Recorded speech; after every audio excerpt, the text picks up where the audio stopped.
Vamos resgatar, não é, Denis, Uhum. esse caso são chamados Lulus da Pomerânia, né? Essa Isso. raça. Ela é popularmente conhecida como com esse nome, viu, Renata? Recentemente, né, foi identificado um canil clandestino com 138 animais, a maior parte Lulus da Pomerânia, e eles estavam numa situação devastadora, né? Identificados aí Uhum. pela delegacia, né, pelo setor, né, específico do Dr. Isso. Leonardo Uhum. Da DIG. da DIG, junto Sim. também com ONGs, né, a Cassiana da ALPA esteve junto nesta operação e resgatou todos esses animais. E agora a OAB atua no caso como amicus curiae, é assim que se pronuncia, doutora? Se considera como amigo da corte. Ela vem representar a sociedade, o direito da sociedade na fiscalização e na aplicação da lei, atuando junto com o Ministério Público, como se fosse um assistente da acusação, produzindo provas, acompanhando o processo. E como pode, Não, pois pode Denis? completar, Não, Renata. Denis. Não, eu ia perguntar que nesse caso ele tomou uma repercussão assim enorme, né, nacionalmente. Veículos de vários lugares do país noticiando esse caso, muitas pessoas de fora vindo até Limeira para saber o destino desses animais, se eles serão doados ou não, enfim. Mas nesse caso, houve uma provocação para vocês da OAB, da comissão da OAB atuar junto, ou foi uma ação espontânea da OAB, Valdete? Ação espontânea da OAB. Nós temos a comissão nossa, a pasta foi juntada do bem-estar animal junto com a pasta do meio ambiente, ficou uma pasta só, montamos uma comissão só. E há tempos nós trabalhamos, inclusive acompanhando o bem-estar. Na última festa do peão, nós trabalhamos acompanhando cada animal que chegava ao local, desde vacinação, maus tratos. Uhum. Então, é um trabalho que a OAB faz muito.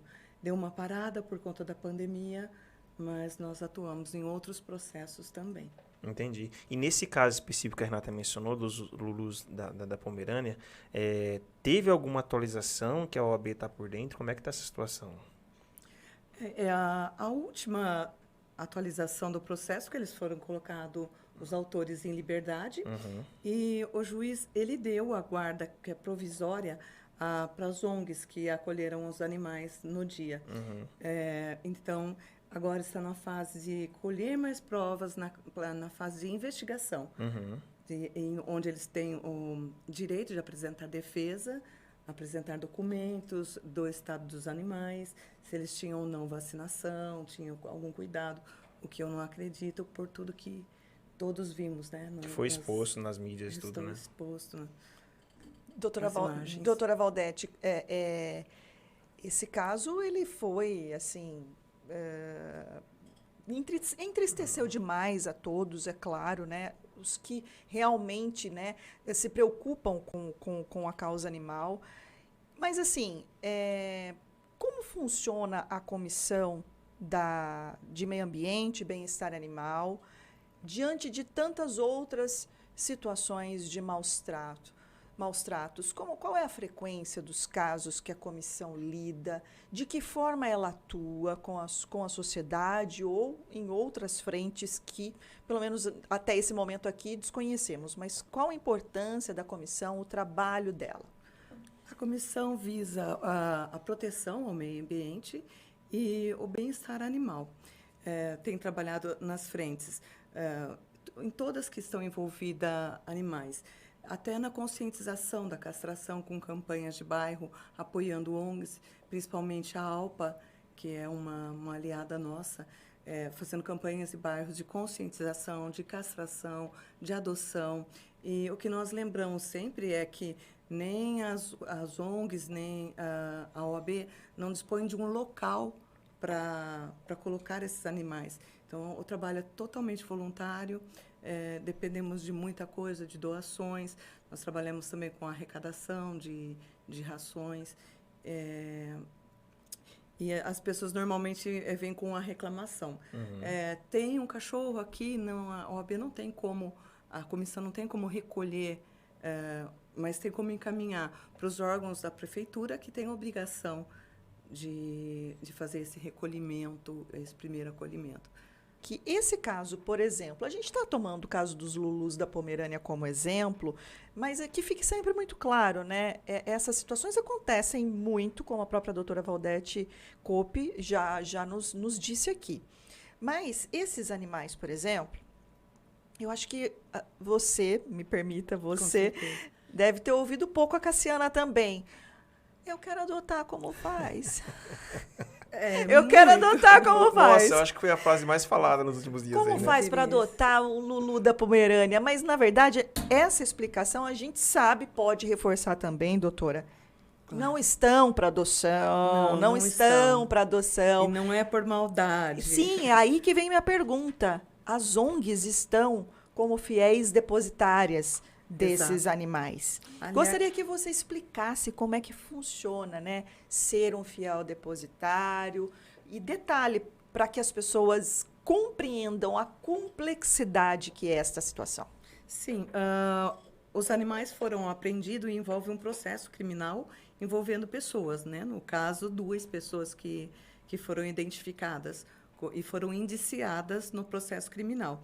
Esse processo tem um prazo para tramitação. Então, é nomeado o fiel depositário para que ele cumpra com a obrigação de guardar, zelar pela vida. Então, o trabalho das ONGs tem sido maravilhoso, porque, no caso desses animais, além de necessidade de muito tratamento, vacinação, cuidados, alimentação, então, eles vão precisar fornecer isso e com a assistência de um veterinário técnico, né?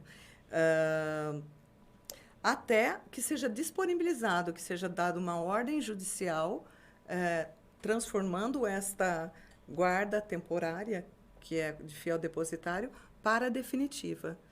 Então, tem um tempo correto para aguardar e tem que esperar a determinação judicial. Doutora Valete, é bom lembrar que não tem um prazo previsto, né? Não tem que prazo. esperar o rito judicial lá, né? O rito do processo. Uhum. Todo processo ele tem um rito. Dos maus tratos, ele segue o rito do processo penal. A pessoa é indiciada, tem a parte de investigação, apresentação da defesa, testemunhas. Só depois em sentença. E o pessoal pergunta, Renata, inclusive, mas onde tem a fila pro cadastro da adoção? E não tem nada, gente. Não tem nada, né? E aí vem a pergunta, né?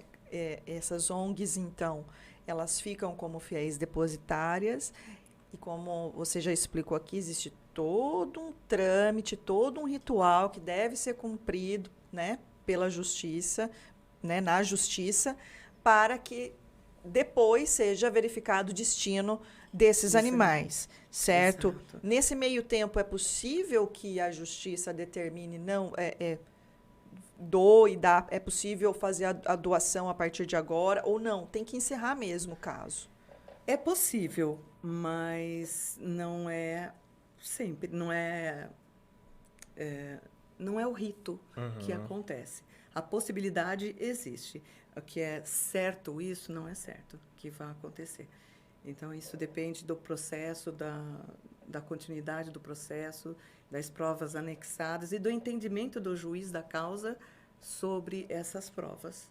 Bom, então, enquanto isso, né, as pessoas precisam entender, esses animais não estão para adoção e é preciso, então, vai seguir esse processo. E nesse caso também, né, Denis, é um ponto que causou muita indignação nas pessoas, principalmente as ligadas à causa animal, é a fiança, né?